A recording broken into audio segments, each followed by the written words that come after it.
Hey, how's it going, everyone? Welcome to today's video. I'm going to be playing some Ira against Kevin today, and yeah, we played a couple of games earlier. I was playing Ranger and Kevin beat me quite badly. I lost every single game. I think Ranger is a little bit in a tough spot that you don't really have much of a tree. You don't have many tree defense cards, so it's quite difficult to defend yourself, especially when your equipment also cannot really block anything without breaking. So yeah, Ranger I might need to retire for the time now, so I swapped back to Ninja and we've been playing a bit.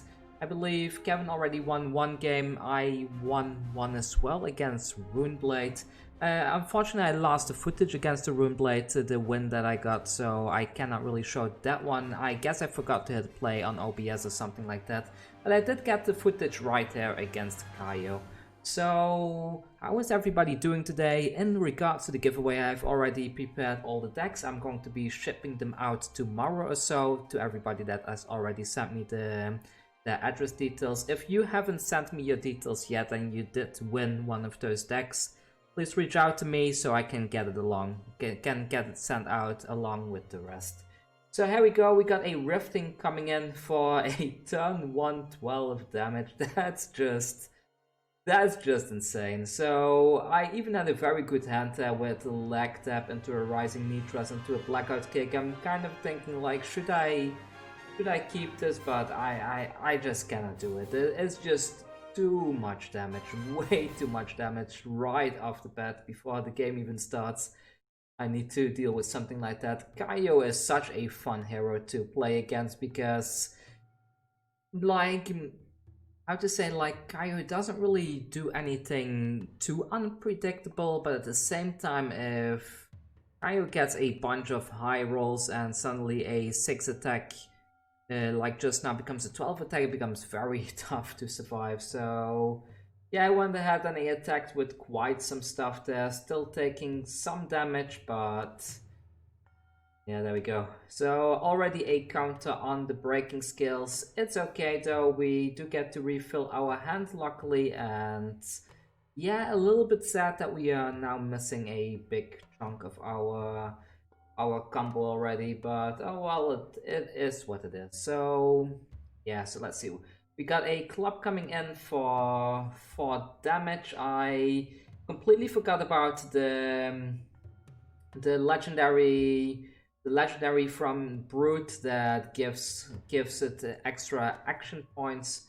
And I was a little bit confused, like, how did this game go again? But yeah, I completely forgot about it. I played against it a few times, but I forgot this gets action points. It's kind of a good feeling. Like, I don't know if there are any experienced card gamers out there like myself that have been playing games like Magic and Yu-Gi-Oh for a long time, but you kind of reach a point in those games where you already know everything that's going on. You know all the card effects, you know exactly what your opponent can play and stuff like that. And with a game like Flesh and Blood, especially when you're just starting out, it just feels very fresh because you don't really know what to expect. And there is so many effects going on that in the beginning it's a bit hard to keep track of what is what. But yeah, I'm having a lot of fun with this. I'm happy being a bad player again. Does that make sense? I'm just happy that I am not good at this game, that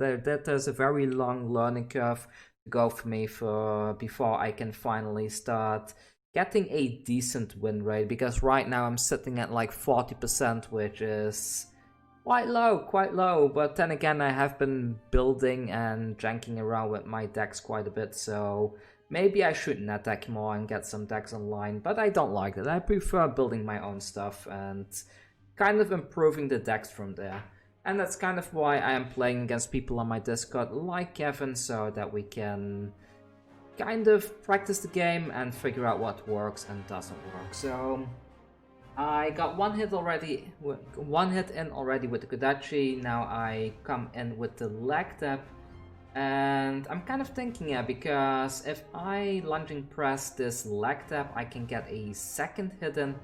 And by doing so, then the third one with once I cast the Rising Nitras, I can always break the breaking skills and still get a card draw with the Mass of Momentum here, which is a good move in my opinion. So I'm not really sure what Kevin used there, like did he block everything or did he just block exactly the damage of this card, but let's see. So we got a 3 block coming in and a 4 block. The Rising Nitras right now is a 2+2 because it has combo, so I did go ahead and use the breaking skills to give that +1 and to get that card draw from the Mask of Momentum.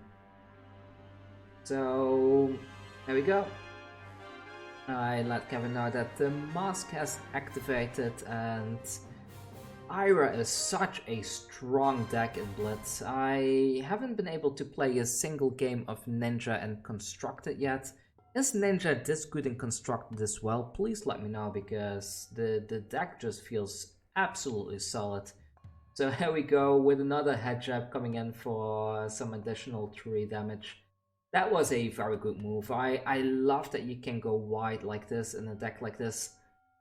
So, end of the turn, I refill my hand, and Kevin telling me that it was a cool turn. That it was indeed. I quite like that turn. So now looking at that, the double plunder run is a little bit meh. It's a little bit annoying, but I could always just block a couple of things during this turn, so I can't remember what I played, but yeah, let's have a look. So Kevin is right now deciding what he wants to do. Let's wait a bit for his move, and I will cut the video until he... Oh, I don't need to cut the video, he's already making his move. Perfect then. So here comes a Sun's Kiss for a +3 life. And a Sigil of Solace on top of that. Pitching an Unmovable, and here comes a Romping Club coming in for 4 damage. And let's see, so I was kind of wondering at this point, like, do I block it with these plunder runs? Do I want to put them into my arsenal? I decide not to block it because getting that +3 for 2 turns in a row is quite useful. Also, I could use one to pitch an attack in. So I see I forgot the spring tuning again. I keep forgetting to activate the tuning. Anyone else keep forgetting the tuning as well? I pitched the Salt Wounds for 0, attack in with the Kodachi. Ah, there we go, I didn't forget it. And yeah, let's see. Kevin takes that 1 damage. There I was kind of thinking, like, if I attack in with the Whirling Mist Blossom now, then I can get it going in for 3 damage since we already got a hit just now. But I decide there's no point doing that because we don't have a means of buffing the Whirling Mist Blossom. If I remember correctly, I believe I ended up putting a plunder run into the arsenal after this and kind of going with that. Actually, did I? Maybe I didn't. Maybe I actually did pitch one of these plunder runs and attacked in just to try and get something out of his hand. Okay, attack gain armor. That's a bit sketchy. Art of War is a very good card. I'm still a little bit unsure if it's something I want to run. I do run it in my constructed ninja deck, and it is a means of giving stuff go again. Maybe this card would do well in the ranger deck, because I was complaining at the beginning of the video that the ranger deck doesn't have any 3 defense cards. Maybe Art of War would kind of help with that, that you take the draw and you also go for the plus defense. There's a Tome of Yendel coming in, which will give a double draw. I decide putting that thing into the arsenal, and I went ahead and drew back the hand size with my intellect. Then let's see, so what's next? 2 cards in hand is always good to see. Of course, there can be a ridiculous turn suddenly coming in that deals 12 damage again. We've seen a bunch of those, so here is another move, a Command and Conquer for how much? Let's see. A1, okay, a command and conquer for 3. That's what we do like to see. So I have a bunch of stuff in my hand that I could use. The Torrent of Tempo is an option that can help to block 3 damage. The Scar for a Scar only blocks 2, so that's not really ideal because we do want to protect that Plunder Run in the hand. So in the end, since everything else blocks for 2, I don't really want to lose the Torrent of Tempo, but I just go with this. I also don't see a means of Kevin suddenly gaining back a bunch of, like, suddenly buffing that thing up, so there we go. We blocked that, and yeah, it's my turn again. We do have one action point now for sure because of the Spring Tunic, which I again nearly forgot to put that counter onto. And the good thing here is that we are at lower life. Like Kevin is at 19, we are all the way down to 11, so we can attack in for 7 damage here, and we also have go again.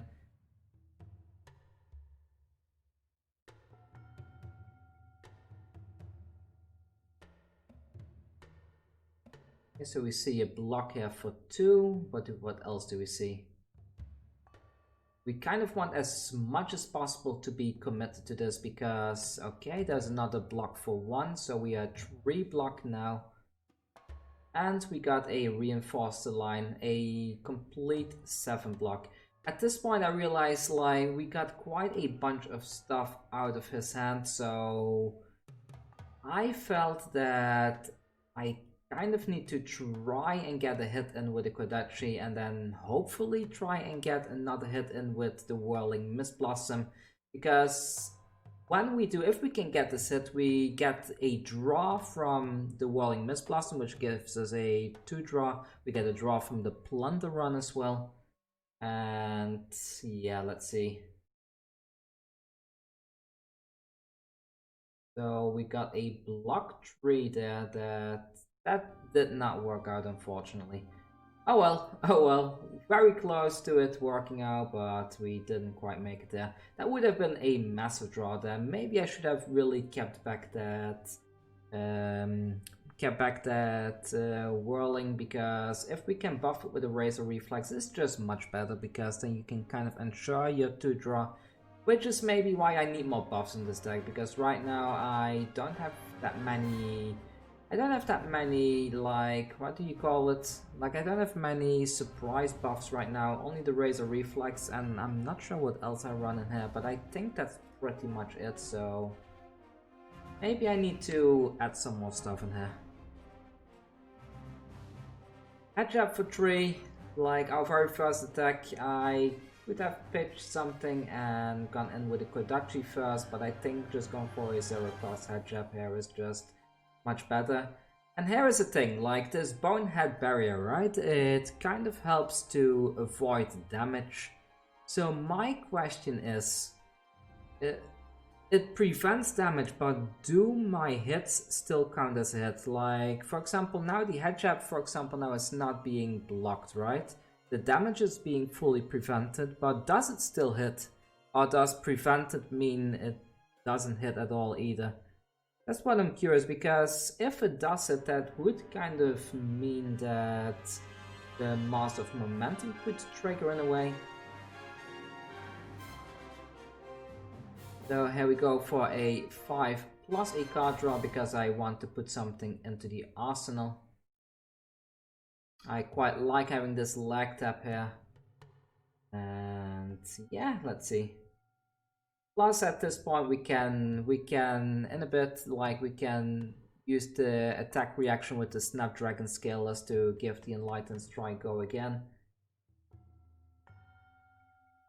Ah yeah, it had 6 damage. I'm reading the chat in the video right now while I am watching the game, so we had 6 damage there because of Iris +1. So let's see, 3 damage is going to be blocked regardless, and we see a Command and Conquer coming down, blocking the remaining 3 as well. And here is my question to Kevin as well, like I asked all of you people out there just now, like, if the damage is prevented, does it still count as a hit? Because it's like, I still feel there may be a bit of a difference between blocking damage and preventing damage. It hits, it just doesn't deal damage, if that makes a way. But if that makes any sense, but oh well. And while I was so busy with the Bonnet Barrier, I completely forgot to actually crack the Snapdragon skills.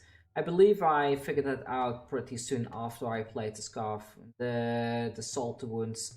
So I was looking at it, and suddenly I suddenly I realized, like, oh wait, my Snapdragon skills, I forgot to crack them in the attack reaction earlier.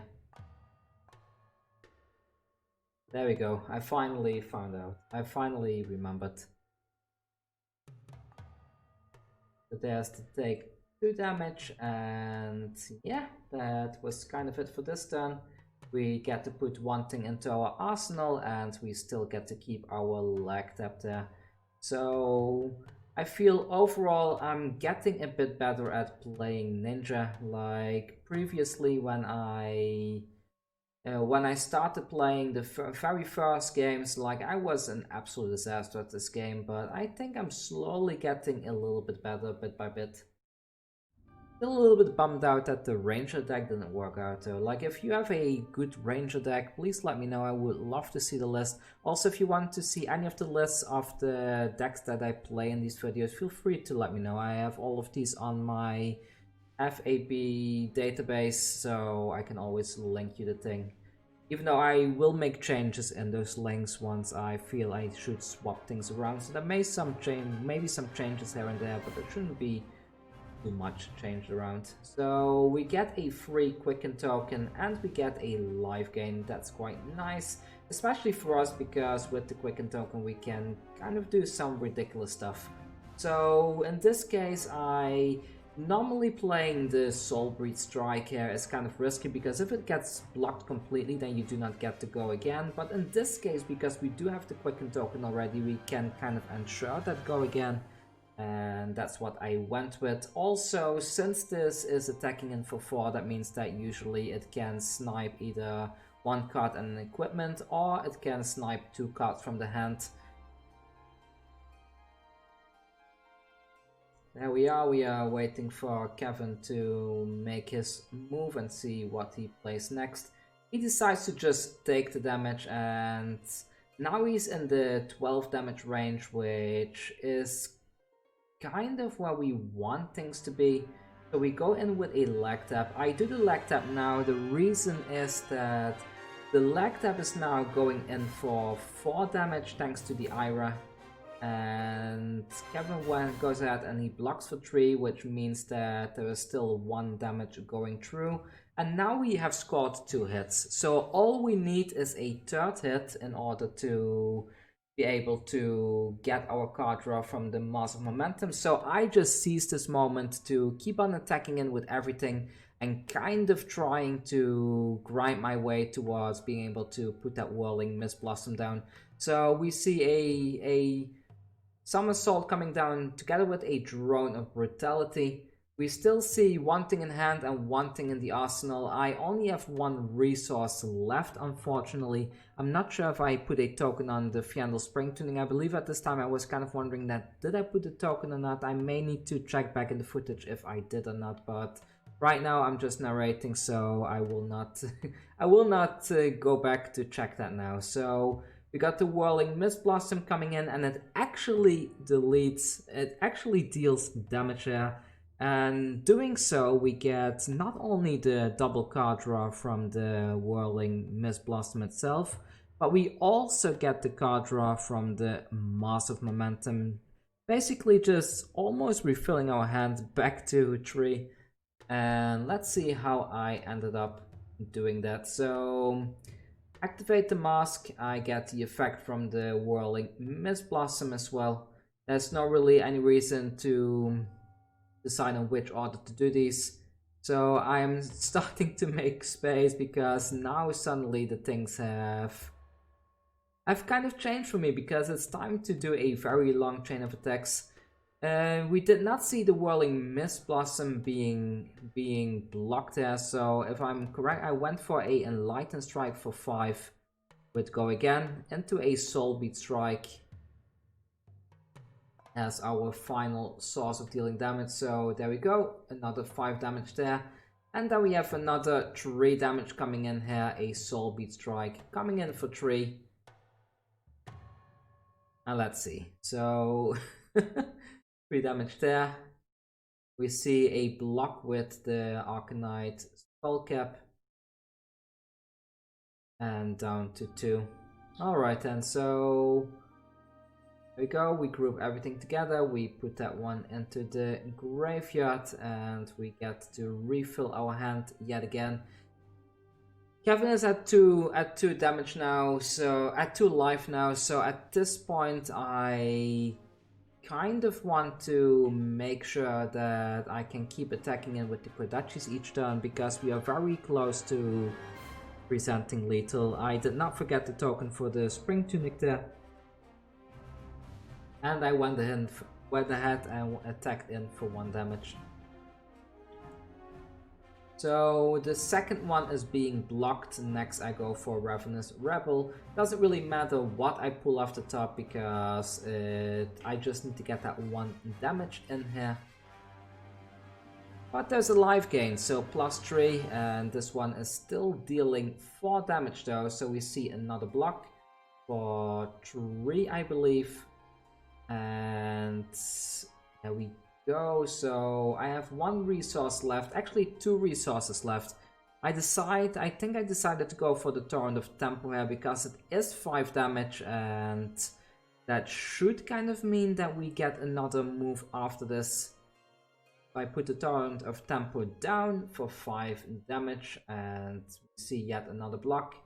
It deals a bit of damage, and down to 1, and now we can use our final resource for a massive blackout kick. Kevin was winning a lot today, he won many games, but it seems the moment that I switched to Ninja I was doing a little bit better. And I guess Ninja is just meant to be my main class. Anyways, that's all for today. I have a bunch of other games recorded against Kevin, especially all the Ranger games I still have footage of. So if you want to see those, let me know. I can always narrate those and upload some of those. I also have another game against In Absentia where I played Kasai, so if you want to see that footage, I can also upload it.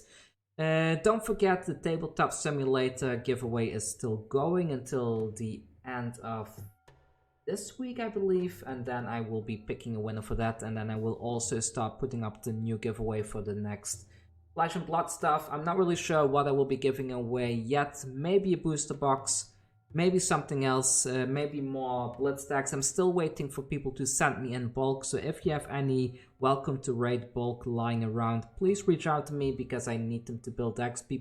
A majority of people, they want either warrior or ninja decks, so I need more bulk of those classes specifically. Anyways, that's all from me. Thank you for watching, and don't forget to hit the subscribe button. See you all soon. Take care.